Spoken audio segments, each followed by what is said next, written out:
Excuse me, Oh, Laurie. Mr. Brackett, I'm sorry, Mr. Brackett. Oh, I didn't mean to startle you. That's all right. You know, it's Halloween. I guess everyone's entitled to one good scare, huh?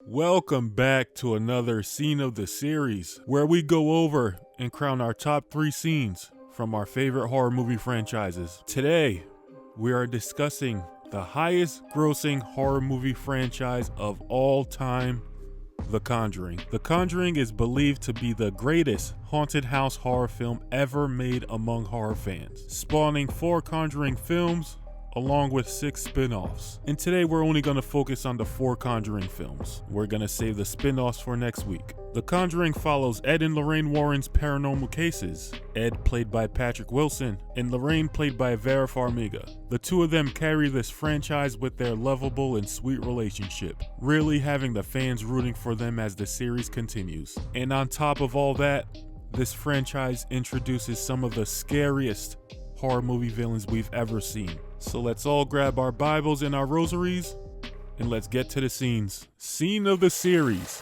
The Conjuring Edition.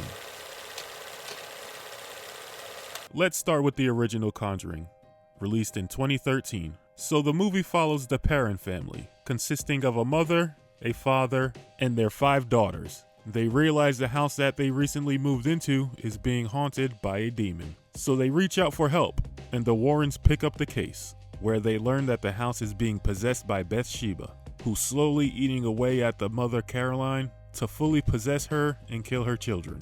Now, while I was doing my research for this video, I did not realize how many iconic moments are just in this one Conjuring film. Which brings me to my first scene, the introduction to Annabelle. The face of the franchise. We see Annabelle haunting these 2 young ladies, constantly leaving them a note saying, "Miss me?"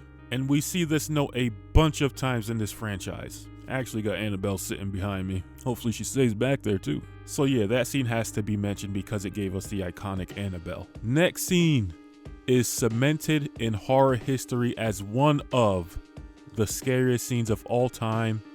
And of course, it's the hide and clap. Even if you've never seen the movie, you probably still heard of hide and clap.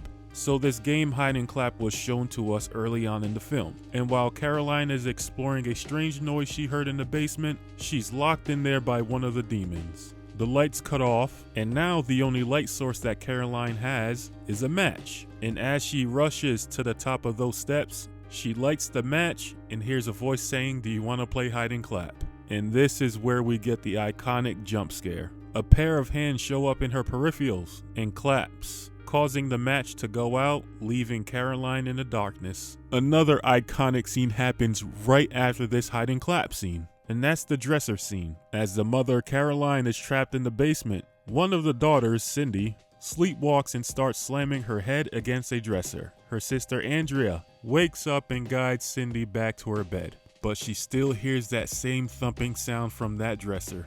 When Andrea turns and opens the dresser, we see Sydney rise up from her sleep. Now there's nothing inside this dresser, but when she looks up, we see the demon that's possessing this house. I introduce to you Bathsheba. Now the next scene happens a little earlier on in the film, and that's the "it's standing right behind you" scene.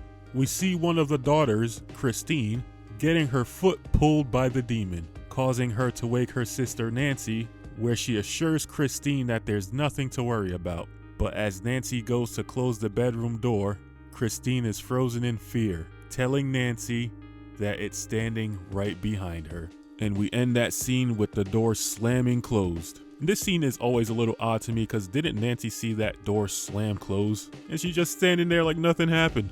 I'm on to you, Nancy. Next scene, another banger. The clothesline scene. We see Lorraine helping Caroline with laundry.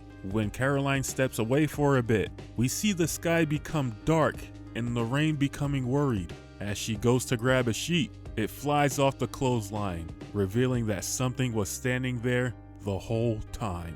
Michael Myers would be proud. Next scene, Judy Warren sees Bathsheba. Lorraine is having visions that her daughter Judy may be in trouble. While Ed and Lorraine are away, helping the Perron family, Judy walks in a room where she sees the frightening Annabelle being held by Bathsheba, who's rocking back and forth in a rocking chair. Judy's definitely braver than me because at that point I'm giving up. And that rocking chair gets hurled at her at like 100 miles an hour. Thank God she made it out on time. And to finally end the original Conjuring, I'm going with the Bathsheba reveal.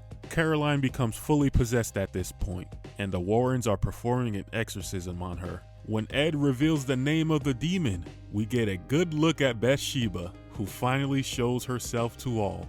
And she looks terrifying. Like I said, Conjuring does a great job creating terrifying villains. All those scenes in just the first Conjuring movie, there's a reason people call it a haunted house masterpiece. Let's move on to The Conjuring 2. This time we're heading to London, where the Warrens are helping the Hodgson family. We focus on the daughter Janet, who's the target of a malevolent spirit, torturing her household and wants her family dead. And who's back to help fight off the spirit? Of course it's the Warrens. And the first scene I'm going to mention is the TV scene. Janet, who's the daughter that's being targeted by the demon, is staying home from school and decides to watch TV. The TV starts cutting out, and in the reflection of the screen, we see someone sitting in a chair that's been there since before they moved in this home. Janet, who's obviously frightened, keeps her eye on this chair when all of a sudden, Bill Wilkins gives her the scare of her life and ours. Next scene is Billy's tent. The young brother Billy has a special tent in the hallway where he likes to go in and play around. One night, he sees one of his toy trucks mysteriously ride in his room. He takes the truck, brings it to the tent in the hall, and pushes it in. The truck is then pushed out towards Billy, and we hear a demonic scream, causing Billy to run back to his room. We later on find out that it's the crooked man torturing Billy. Now, I don't really have a scene for this character. I'm just saying the character as a whole in every single scene she's in is terrifying, and that's Valak. But I think most people think of the painting scene, where we see Ed's painting of Valak in the corner of the room. Just moments before, Valak reveals herself to Lorraine, and Lorraine follows her into that room. We see the eyes glowing on the painting, so we know this painting is about to come to life, and Valak is about to show her true form. We see the shadow of the horrifying nun slowly walking towards the painting and lines herself up with it. We then see her hands grip the corner of the painting, where she does a full-on sprint towards Lorraine in a horrifying way. Bonnie Aarons, who's a sweetheart in real life, traumatized me, and probably a lot of people at that, and I love you for it. And to me personally, I think Valak still is the scariest horror movie villain I've ever seen. If you were to tell me which horror villain you don't want to see, Valak. It has to be Valak. If it's not, you're a liar and you're insane. Every time Valak is on screen, it's a fucking scary moment. And to end The Conjuring 2, I'm going with Janet being pulled into the locked room. Janet is afraid of sleepwalking, so she decides to tie herself down to her bed. But Bill has other plans. She wakes up tied to the ceiling, where she sees Bill creep up the stairs to the room. He pulls the strings that Janet used to tie her down, and she realizes she's been pulled to the locked room where Bill jump scares her again. Poor Janet goes through hell in this movie, and I think that's what's special about the Conjuring movies. They really focus on the families, which makes you feel that much more upset that they're being tortured by these demons. Let's move right along. The Conjuring. The Devil Made Me Do It. This follows the Warrens' investigation into a young boy's possession, which leads to a murder case where the suspect claims demonic possession as a defense. So the Warrens are out and about looking for clues that the devil indeed made Arnie do it. And here's where the dip starts for iconic scenes. I don't think there's truly iconic scenes in this movie, but there's some worth mentioning, like the waterbed scene with David, which was clearly inspired by the Nightmare on Elm Street wall scene. We see David go into a room, and there's a waterbed there. He jumps on the waterbed and just lays there for a few, and we see the face of the demon through the waterbed. It then grabs David and tries to pull him under. Another scene I think you could throw in there is the opening scene when David's being possessed. And honestly, I think that's about it, which is unfortunate, but hey, What are you gonna do? And to me personally, it felt like The Devil Made Me Do It was more of an homage movie to the classics. We see Ed running through the tunnels, which is obviously a Shining reference. We see the father pull up to the house to perform an exorcism on David. The waterbed scene, as I mentioned, is the wall scene from A Nightmare on Elm Street. But yeah, that's about it for The Devil Made Me Do It. And for the final Conjuring movie, The Conjuring Last Rites, which released September of this year. We're following Judy Warren, the daughter of Ed and Lorraine. Judy possesses the same ability as her mother, where she could see the spirits, and one of those spirits lures her to the Smurl family, who's being haunted by spirits from an antique mirror that they can't get rid of. Now, this film doesn't really focus on the Smurl family, seeing that it's the final time we'll see Patrick and Vera play Ed and Lorraine. The movie more so focuses on their final goodbye, handing the mantle over to Judy and her husband Tony.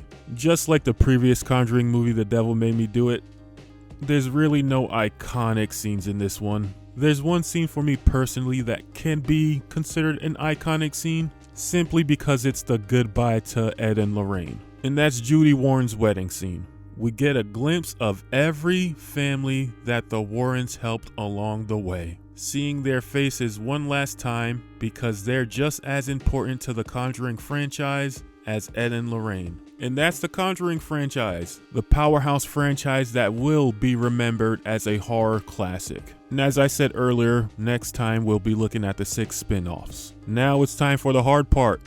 Let's crown some scenes.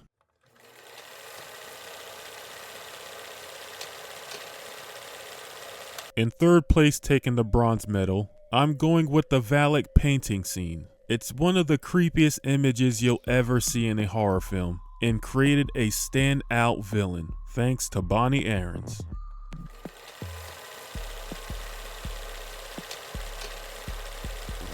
Taking the silver medal, I'm going with the dresser scene. It's the first time we see the demon up close, and they managed to make an absolutely terrifying jump scare showing her off.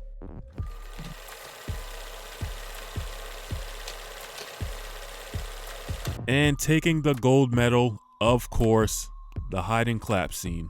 The lead up to the hide and clap was already terrifying. The only light you have in this creepy basement is from a match, and a pair of hands appear and play your daughter's favorite game, insinuating that whatever this thing is has been watching you the entire time. So those are my top 3 scenes from the Conjuring franchise. If there's any scenes that you thought were left out or think deserve the medal, let me know in the comments. Stay tuned for next week, where we'll be looking at the spin-offs and complete the Conjuring universe. Thank you guys for watching. See you in the next one.